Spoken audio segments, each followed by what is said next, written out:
자, 단일인자 유전과 다인자 유전 개념을 비교해서 알아보았습니다. 그럼 이제 그 다음으로 우리는 뭘 할 거냐면 이 단일인자 유전 중에 단일인자 유전을 우리가 앞에서 배웠는데 이 단일인자 유전 중 우리들이 꼭 알아야 될 개념이 있는데 그게 뭐냐면 복대립 유전이라는 개념이에요. 그래서 이 복대립 유전이라는 개념은 수능에도 많이 출제가 되고 있고 상당히 어렵게 나오면 어려울 수 있는 그런 개념이라 여러분들이 잘 알아두셔야 된다. 자, 그럼 복대립 유전이란 무엇이냐? 자, 얘기를 해보면 일단 얘는 어디에 속한다? 단일인자 유전에 속해요. 그래서 단일인자 유전이기 때문에 유전자 자리는 몇 자리다? 그렇죠. 두 자리다, 두 자리. 자, 유전자 자리가 두 자리야. 그래서 이렇게 두 자리를 이렇게 표현을 한 거고. 근데 이 유전자 자리에 올 수 있는 이 두 자리에 올 수 있는 대립 유전자 종류가 몇 가지 이상인 거야? 세 가지 이상. 이 될 때 우리는 이 유전 양상을 뭐라 부르더라? 복대립 유전이라고 부른다라는 거죠. 그러니까 이 유전자 자리에 올 수 있는 유전자 종류가 세 가지 이상이 되면 이 유전자가 올 수 있는 종류가 세 가지 이상이면 우리는 이거를 복대립 유전이라고 표현을 한다라는 거죠. 이해될까요? 그래서 자릿수는 두 자리인데 여기에 오는 가능한 유전자 종류가 세 가지 이상이다라는 걸 우리가 알아두시면 될 것 같아요. 그럼 이 복대립 유전을 이해하기 위해서 여러분들이 가장 좋은 게 이그젠플을 아시면 돼. 이그젠플. 자, 복대립 유전의 대표적인 이그젠플이 뭐냐면 ABO식 혈액형이죠. ABO식 혈액형. 어떻게 보면 복대립 유전을 ABO식 혈액형으로 이해하셔도 되고 실제로 이제 고난이도 문제나 킬러 문제도 ABO식 혈액형에 빗대어서 풀도록 되어 있어요. 그래서 이 ABO식 혈액형을 잘 이해하자라는 거지. 자, 이 ABO식 혈액형은 우리 방어작용에도 얘기했었죠. 자, 우선 이 ABO식 혈액형에 관련된 형질에 대한 얘기를 해보면 일단 형질은 A형이 있을 수 있고 그리고 B형이 있을 수 있고 그 다음에 O형이 있을 수 있죠. 그 다음에 AB형이 있을 수 있겠다. 여러분들 이런 형질을 우리는 표현형이라고 표현한 적이 있었죠. 그쵸? 표현형, ABO식 혈액형의 표현형 이렇게 몇 가지? 네 가지가 있는데 그럼 이 표현형을 결정하는 게 뭐다? 이제 유전자형이라는 거죠. 유전자형. 그러면 A형을 결정하는 유전자형은 우리가 어떻게 표현하냐면 얘를 AA 또는 AO 이런 식으로 표현을 한다라는 거죠. 그래서 AA나 AO는 A형을 결정하게 되는 거고 그럼 똑같이 B형도 BB 또는 BO 이런 식으로 우리가 표현할 수 있다라는 거지. 반면에 O형 같은 경우는 유전자형을 OO라고 표현하면 되겠죠. 그리고 AB형은 AB로 이제 표현하면 됩니다. 자, 지금 이렇게 표현한 유전자형은 다 약식이에요. 약식. 지금 제가 말한 건 오피셜한 유전자형 표현이 아니고 약식으로 표현한 겁니다. 오피셜한 유전자형을 우리가 어떻게 표현하냐면 이건 CF 비교하자는 거죠. 이 A 유전자형을 우리는 사실은 IA라고 표현해야 되고 B 유전자는 IB라고 해야 돼. 그리고 O라는 유전자는 스몰 i로 우리가 표현을 하거든요. 스몰 i. 근데 선생님이 왜 그냥 AA, AO, BO 이렇게 표현을 했냐면 얘네 이런 오피셜한 표현들은 이제 공식적인 자리에서 또는 이제 논술이나 서술이 필요한 자리에서 쓰는 것이고 우리는 사실 그런 것보다는 수능이나 문제를 풀기 위해서 이런 걸 많이 쓰잖아요. 그쵸? 그래서 약식으로 쓰는 게 경우가 많고 문제 풀 때도 그냥 이렇게 하면 되더라. 만약에 내가 이걸 ABO식 혈액형을 서술형으로 뭐 내더라도 유전자형을 IA, IB, 스몰 i로 안 적어도 되겠습니다. 그러니까 이건 어떻게 보면은 이제 약식으로 써도 된다라는 걸 표현한 거고 그래도 공식적인 표현법은 알면 좋겠습니다. 자, 그러면 이제 이 유전자형에서 우리가 알 수 있는 걸 한번 찾아보면 되는데 이때 이 AO라는 유전자형과 BO라는 유전자형을 통해서 우리가 뭘 알 수 있냐? A와 O는 서로 다른 대립 유전자인데 형질은 뭐야? A형이잖아. 그치? 그래서 이 A5를 통해서 우리는 뭘 할 수 있다? A가 5에 대해서 우성임을 알 수 있다라는 거죠. 그래서 A가 5에 대해서 우성이고 똑같이 B가 5에 대해서 우성이다라는 것도 알 수가 있죠. 오케이. 근데 이제 AB형이 특이하죠. 자, AB라는 유전자가 두 개가 다 있는데 두 개 다 발현이 됐다라고 우리는 볼 수가 있죠. AB형은. 자, 한번 생각해 보시면 A와 B 중에 누군가가 우성이었다면 다시 A와 B 중에 누군가가 우성이었다면 얘는 형질이 AB형이 나올 수가 없겠죠. 그래서 지금 이러한 경우를 우리가 뭐라고 표현하냐면 공동우성이라고 이제 표현을 하는데 이거를 줄여서 공우성이라고 전공에선 표현합니다. 그래서 AB형을 통해서 AB의 유전자 형은 공우성이라는 특징을 나타내더라. 이 공우성은 멘델의 우성열성을 따르지 않는 예외가 된다라는 걸 우리가 알 수 있겠죠. 그래서 멘델이 첫 번째로 제시한 우성열성의 어떤 내용과 어긋나는 예외적인 상황이 될 수 있더라. 둘 중에 하나는 우성이 아니더라. 자, 이런 식으로 AB라는 이 형질의 경우는 우열 관계가 뚜렷하지 않죠. 그래서 우열 관계가 뚜렷하지 않아서 여러분들 이게 좀 중요하긴 한데 뚜렷하지 않으니까 이 ABO식 혈액형의 형질은 네 종류가 될 수 있는 거예요. 다시 AB라는 유전자형의 우열 관계가 뚜렷하지가 않아. 그렇기 때문에 ABO식 혈액형의 형질은 네 종류가 될 수 있어. 예를 들면 만약에 A가 B에 대해서 우성이면 AB는 곧 A형이 될 거고 B가 우성이라면 곧 B형이 될 거란 말이죠. 그러면 그때는 형질이 세 종류가 될 수밖에 없어. 이해하시겠어요? 그래서 이 형질이 네 종류가 나올 수 있는 것도 되게 중요한 특징입니다. 지금 자, 이렇고요.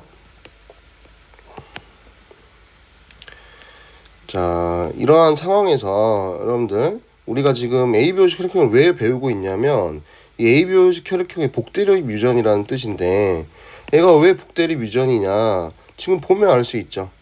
보세요. 지금 유전자 자릿수는 몇 자리예요? ABO식 혈액형이 보시면 여기가 두 자리죠. 두 자리이면서 여기에 올 수 있는 대립 유전자의 종류가 뭐가 올 수 있죠? 여기에는 A도 올 수 있고 B도 올 수 있고 O도 올 수 있는 거잖아. 몇 종류죠? 세 종류죠. 그렇지. 이렇게 세 종류 이상의 대립 유전자가 관여하고 한 쌍의 대립 유전자에 의해서 형질이 결정되는 이것이 이제 복대립 유전이 된다라는 거지. 그래서 ABO식 혈액형이 대표적인 이제 복대립 유전이다라는 걸 여러분들 이해하시면 되겠습니다. 자, 이 개념은 우리 방어장 때 배운 응집소 개념이랑 연결해서 같이 나옵니다. 그러니까 저 유전자형 AAAO가 뭘 만드는 거야? 응집원 A를 만드는 거고 얘네가 응집원 A를 만드는 거고 BBBO가 뭘 만들어? 응집원 B를 만드는 거죠. 그러니까 O형은 그러면 응집원이 없는 적혈구를 만들 수 있는 거고 AB형은 응집원 AB 둘 다 만드는 이렇게 생각하면 됩니다, 여러분들. 그래서 방어자원과 연결해서 ABO식 혈액형 복대립 유전 잘 이해하시고 아마 이 단일인자 유전, 복대립 유전 그리고 다인자 유전 관련 문제는 제가 추석 연휴 끝나고 문제 풀 때 엄청나게 얘기를 할 거고 어떤 게 포인트인지 문 풀 때 많이 얘기하겠습니다. 일단 기본 개념을 여러분들이 잘 정리해 두시길 바랍니다. 자, 그러면 단일인자 유전까지 개념을 우리가 얘기를 해봤고 자, 그러면 넘어가서요. 자, 우리가 사람의 유전 파트에서 단일인자, 다인자 유전에 대해서 얘기를 해봤는데 지금부터는 제가 뭘 해드릴 거냐면 이 가계도 분석에 대한 얘기를 좀 하려고 합니다. 이 가계도 분석을 위한 이제 스킬이 우리가 필요한데 이 가계도 분석을 위한 스킬을 지금부터 정리를 해드릴 거고요. 그리고 이걸 적용해서 문제를 많이 풀려고 합니다.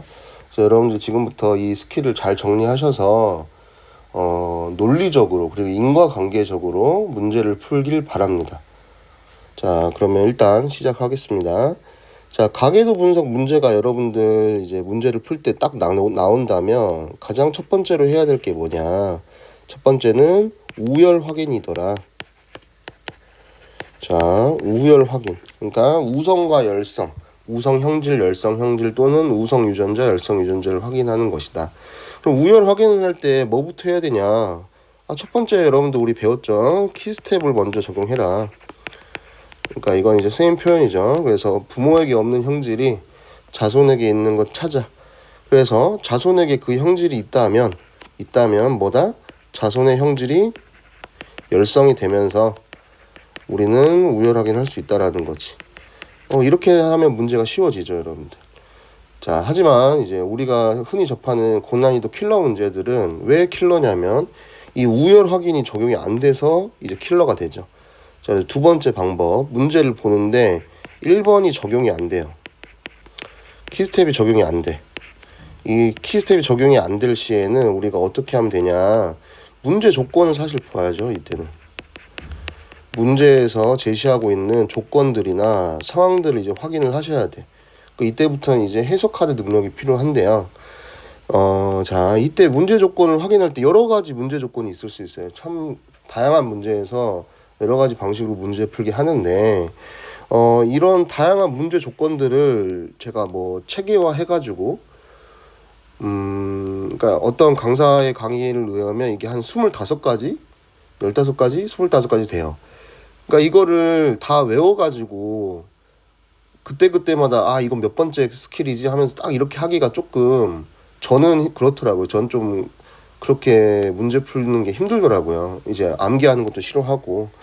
그래서 이 문제 조건 확인을 어떻게 하면 좋을까를 고민을 많이 해봤는데 답은 솔직히 정확한 답은 없습니다. 그냥 그 고난이도 킬러 문제 자체가 사실은 새로운 유형으로 나오는 거기 때문에 뭔가 정형화되게 진짜 그 25개만 외우면 모든 게 다 풀린 다음에 외웠겠죠. 근데 그렇지 않은 걸 경험을 해서 저는 다 외우진 않고요. 그러면 여러분들한테 내가 말해주고 싶은 건 뭐냐면 이 여러 가지 조건 중에 정말 대표적인 유형이 하나가 있어요.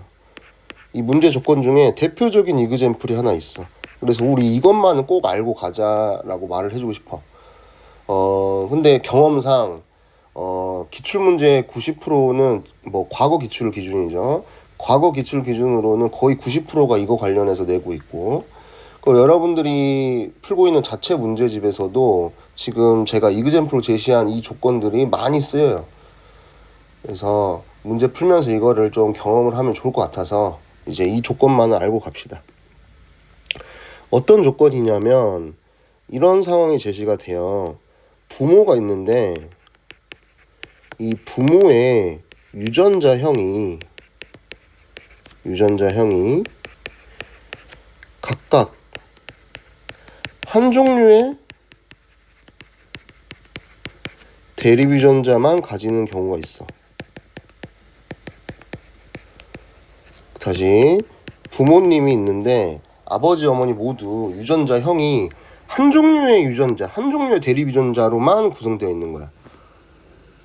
자, 이렇게 어떤 상황이냐면 이런 거죠. 아버지와 어머니가 계시는데 여기서 이제 아버지 같은 경우 이런 거야. 라지 T, 어머니는 스몰 t 이런 식으로 나온 거지. 그러면 아버지는 라지 T만 가지고 있고 어머니는 뭐만 가져? 스몰 t만 가지는 거잖아. 이런 경우를 말해요. 자, 그럼 이러한 문제 상황이 제시가 되면 여러분들은 뭘 해야 되냐? 여러분들은 누구를 봐야 되냐? 이때는 딸을 확인해야 됩니다. 먼저 쓰고 제가 말씀드리죠. 이때 딸을 먼저 확인하셔서 딸의 형질을 보셔야 돼요.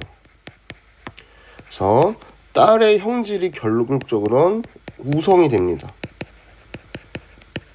자, 왜 그러냐면 부모가 이런 상황이라면 뭐 아들이든 딸이든 있겠지만 딸을 우리가 봐야 돼요. 왜 아들을 보면 안 되냐? 그럼 지금 얘는 유전자가 이렇게 제시된 거지 이 유전자가 어디 염색체에 있는지 모르는 거잖아. 그러니까 지금 이 유전자가 만약에 성인수치 유전자면 아들을 보면은 아들은 XY이기 때문에 둘 중에 뭘 받는지 알 수가 없습니다. 그럼 또 미지수죠. 그러니까 확실한 걸 우리가 알아야 되기 때문에 딸은 상이든 성이든 간에 XX를 받든 간에 두 유전자가 같이 존재하기 때문에 딸의 형질을 보는 게 확실한 겁니다. 자, 그럼 딸은 성이든 상이든 간에 유전자형이 어떻게 되는 거야? 라지 t, 스몰 t가 제시가 되겠지. 그러면 보세요. 이 딸은 라지 t와 스몰 t를 모두 갖잖아요. 근데 이때 딸의 형질이 뭔가 예를 들면 병에 걸렸대. 질병에 걸렸다고 합시다. 그러면 이때 딸의 형질이 뭐가 될까요? 이 라지 t와 스몰 t가 모두 있는데 형질이 병이다라는 건 뭐냐면 이 질병이 뭐다? 우성 형질이 된다라는 거죠. 자, 그러면 여러분들이 이제 문제를 풀 때 이 라지 t와 스몰 t를 가지고 뭔가 제시가 돼 있을 거야. 그래서 라지 t가 정상 유전자고 스몰 t가 이제 질병 유전자다라고 문제에서 제시가 된다면 어머니는 이제 질병을 가졌겠죠. 그러면 이때 여러분들이 뭘 알 수 있겠어? 이렇게 되면 라지 t와 스몰 t 중에 스몰 t가 우성이다라는 걸 우리가 알 수 있겠죠. 이런 식으로 우리가 우성 열성 확인할 수 있는 걸 이제 이렇게 제시할 수 있다라는 거지. 부모 애정이 각각 한 종류의 대변으로 구성되어 있다. 자, 그 다음에 이러한 상황은 또 뭐가 또 좋냐면 이런 문제가 또 제시될 수 있어. 딸이 있는데 또 아들도 낳으신 거야. 동시에 아들도 낳았습니다. 그러면 여러분 여기서 생각할 수 있는 게 아들이 만약에 상염색체 유전자라면 애가 어때야 돼? 라지 t, 스몰 t니까 이 아들도 병에 걸려야 되잖아요. 그쵸? 자, 그런데 지금 제가 이 가계도를 통해서 아들과 딸의 형질이 다르다라는 걸 표현하고 싶어요. 그러니까 딸은 병에 걸렸지만 아들은 정상인 거야. 이해되겠어? 자, 그래서 지금 이런 상황이면 딸의 형질이 우성 형질 찾는 건 방금 얘기했고 또 어떤 상황이라고? 부모가 한 종류 유전자만 가지는데 아들과 딸의 형질이 다른 거야. 그래서 아들과 딸의 형질이 다르다면 여러분들 지금 이 상황에서는 상염색체 유전자로는 설명할 수가 없습니다. 왜 그럴까요? 이 라지 t, 스몰 t라는 것은 이 딸과 유전자형이 똑같기 때문에 형질이 어때야 돼? 똑같아야 돼. 그래서 이 아들도 병이 걸려야 되는데 병이 안 걸렸다? 그 말은 무슨 말이죠? 이 말은 곧 X 라지 TY를 가지는 성염색체 유전임을 말할 수 있다라는 거지. 그것의 증거가 되는 거죠. 그래서 지금 이러한 상황은요 1타 2피를 할 수 있어요. 그러니까 딸의 형질이 우성이다라는 거 찾을 수 있고 그 다음에 성염색체 유전까지도 찾을 수 있다라는 거지. 그래서 여러분들이 이 스킬을 아시고 만약에 문제가 나온다면 이제 잘 파악을 해서 문제를 푸셔야 되겠죠. 그래서 아들과 딸의 형질이 다를 경우 성염체 유전까지 우리가 찾을 수 있더라. 지금 이거는 대표적인 조건 중에 하나입니다. 자, 대표적인 조건 중에 하나인데 워낙 유명한 조건이라서 제가 얘기를 드린 거고, 그래서 이런 유형이 나오신다면 꼭 문제를 잘 푸시길 바란다라는 거고, 그럼 다른 조건들이 나오면 어떡합니까? 그래서 여러분들 문제를 풀어야 돼요. 모르겠습니다. 그 유형들을 다 외워가지고 적용을 하시는 게 편하시다면 그렇게 하셔도 되는데 제가 그게 힘들다기보다는 제가 거기랑 안 맞아서 좀 그렇게 하기가 어려울 것 같고 다만 제가 문제를 풀이할 때 이 문제는 이런 유형이고 저 문제는 저런 유형이고 이런 건 알려드릴 수 있겠습니다. 그러니까 즉 여러분들은 이 스킬은 공부하지만 스킬을 적용하면서 문제를 풀면서 여러 조건들을 확인하시고 그 조건들에서 어떻게 푸는지를 이해를 하셔야 돼. 그러니까 길게 말했지만 결론은 문제를 많이 풀어야 됩니다.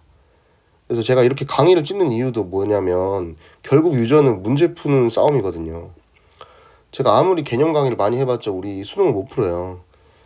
그러니까 이 시간이 너무 아까운 거지 제 입장에서는. 그래서 최대한 개념 강의는 빨리 끝내려고 하고 여러분들이 문제를 빨리 풀 수 있도록 하려고 합니다. 자, 아무튼 이렇고요. 자, 그 다음에 자 우열 확인을 했어 여러분들. 반드시 우열 확인을 먼저 하시고요. 그 다음 두 번째로 이제 우리가 뭘 해야 되냐면 성염색체 유전인지 상염색체 유전인지를 구분해야 돼. 다시 우열 확인을 처음으로 한 다음에 우리들이 해야 될 거 두 번째가 이 유전이 성염체 유전인지 상염체 유전인지를 구분해야 되는 거야. 근데 여기서 너희가 놓치면 안 되는 게 무조건 이거는 1번이 선행이 됐어야 돼. 그러니까 우열 확인이 먼저 되고 나서 우리는 성상 구분을 하셔야 됩니다. 이걸 놓치시면 안 됩니다. 자, 그럼 성상 구분을 하는 방법도 또 문제마다 또 다를 수도 있고 유형도 또 다를 수도 있어요. 참 이거는 문제를 풀어보면 아실 부분이긴 하지만 이것도 저는 보편적인 얘기를 하겠습니다. 그럼 이제 성상 구분할 때 여러분들이 어떻게 접근하면 되냐면, 자, 이렇게 접근해 보시죠. 자, 우열 확인 먼저 했다 했죠. 자, 우열 확인 한 다음에 누구를 봐야 되냐? 열성 딸을 확인합니다. 딸. 누구를 확인해라? 열성 형질을 가지고 있는 딸을 확인해라. 선생님, 근데 가게도에 열성 딸이 없는데, 그럼 이제 또 다른 문제 조건을 봐야 된다라는 거야, 여러분들. 자, 아무튼 열성 딸을 확인해. 자, 열성 딸을 확인했죠. 그 다음에 우리가 뭘 해야 되냐면, 그 다음에 가정법을 씁니다.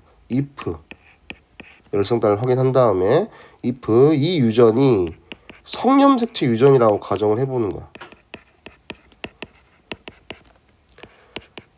자, 성염색체 유전으로 가정을 한다면 여러분들 어떤 게 성립이 되냐면, 여성의 경우는 X열성 유전자를 가지게 될 거야.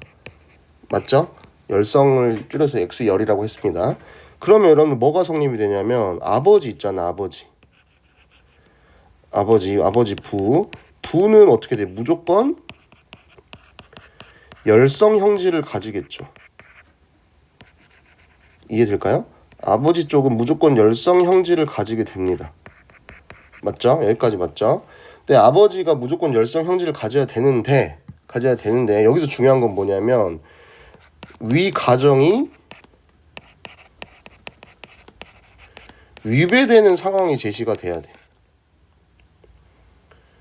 이 가계도를 분석을 해보니까 열성 딸을 확인해서 성이라고 가정해보니 이 딸은 열성 형질인데 아버지는 우성 형질이더라. 아버지와 딸의 형질이 다르더라. 그래서 위 가정에 위배되는 게 중요한 거야. 그러니까 가정이 잘못됐다라는 거죠. 여러분, 가정이 잘못되면 뭐라고 판단 내릴 수 있습니까? 이것은 상염색체 유전이다라고 우리가 판단 내릴 수 있는 거죠. 여러분들 지금 이 논리는 어떤 논리냐면 이런 거죠. 우리가 10개 중에 한 개가 틀리면은, 한 개는 틀리면은 나머지가 틀렸다라고 말할 수 있는 거잖아. 그러니까 이것도 좀 웃긴가? 그러니까 만약에 이랬는데 안 됐어. 그러면 그 만약에 상황이 잘못됐으니까 나머지 하나는 무조건 맞는 거지. 우리가 지금 성염체 유전이냐 상염체 유전이냐 두 가지 상황을 따져야 되는데, 성이라고 가정하는 순간 말이 안 되면 나머지 남은 게 상밖에 없잖아요. 그래서 이런 식으로 우리가 논리를 펼쳐서 성상 구분하는 게 이제 일반적인 방법이라고 할 수 있겠습니다. 그래서 이 성상 구분하는 방법도 연습을 하셔야 됩니다. 우열 확인한 다음에 하는 겁니다, 여러분들. 자, 그 다음에 마지막으로 이제 세 번째 상황인데, 자, 세 번째는 이제 어떤 거냐면 이런 거지.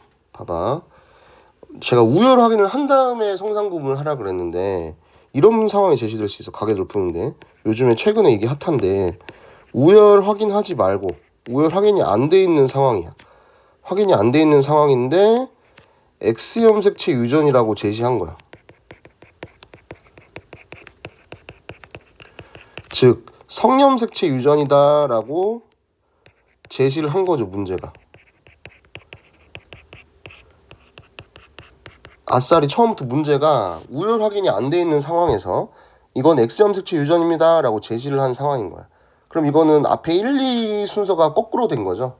우열 확인 한 다음에 성상 구분을 하라 했는데 이제는 아싸리 성상 구분을 먼저가 된 거고 우열 확인을 해야 돼요, 여러분들이. 자, 이런 상황이 된다면, 이런 상황이라면 여러분들 오히려 좀 쉽습니다. 그래서 이 스킬을 알면 좋아요. 자, 이런 상황이라면 또 누구를 봐야 되냐? 이런 상황이면 딸을 봐야 돼요, 딸. 그래서 잠시만,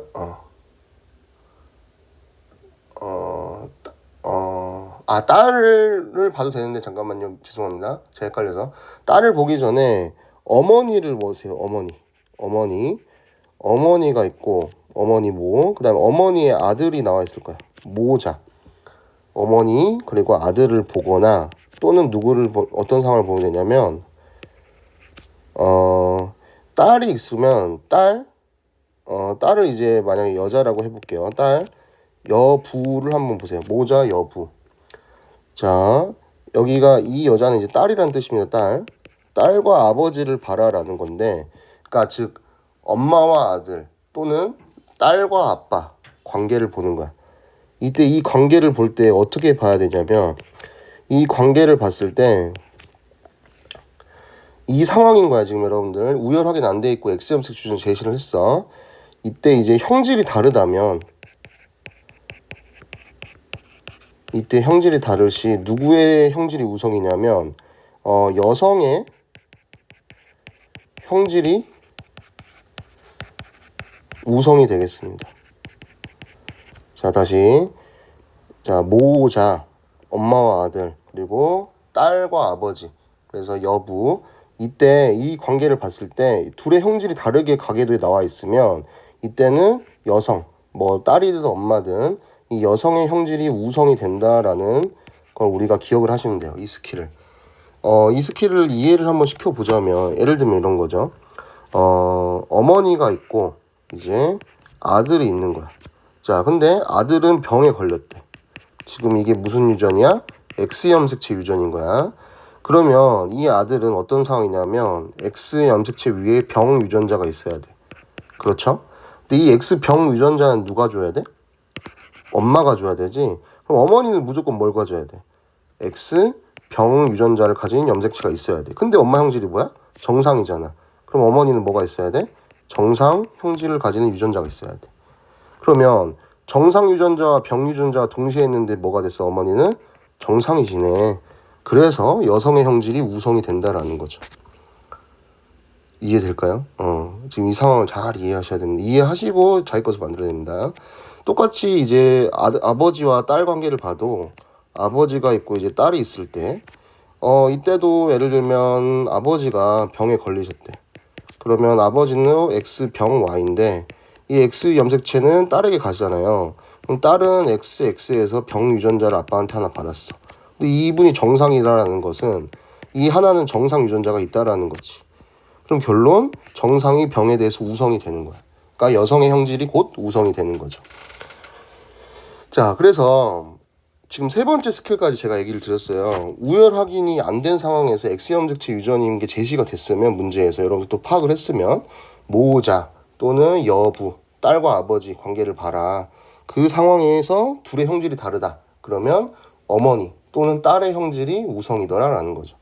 지금 모자 여부는 답을 게 아니고 둘 중에 하나라도 나와 있으면 됩니다. 둘 중에 한 관계라도 제시가 된다면 이걸 파악할 수 있다라는 거죠. 자, 여기까지 이제 가계도 분석 스킬에 대한 얘기였고, 지금 1번, 2번, 3번까지 여러분들이 잘 이해하시고 문제를 푸셔야 될 것 같습니다.